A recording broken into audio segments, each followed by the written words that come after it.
Мерките против африканската чума се декларативни, бидејќи на терен не се применуваат во целост, сметаат од групацијата на одгледувачи на свињи, кои стравуваат од појавата на оваа болест во земјава. Првиот човек на оваа групација, Ефтим Шаклев, забележува дека мерките се применуваат за поголемите фарми, но не и за оние кои одгледуваат свињи на отворено или на депониите.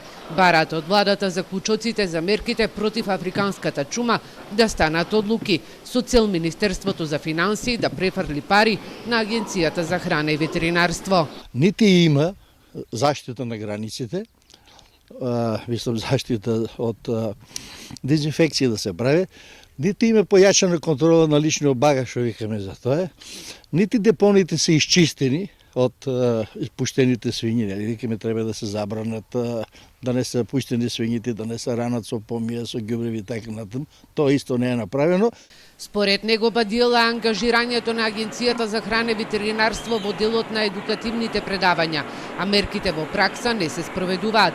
Стравот кај одгледувачите на свињи постои од појавата на оваа болест, бидејќи е присутна на само 25 километри од македонската граница. Бараат и армијата да се вклучи во отстрелот на дивите свињи, со цел да се намали оваа популација, која може да шири болеста од Бугарија и Србија. При последната посета на Кочанскиот регион, ресорниот министер рече дека донесените мерки остануваат на сила.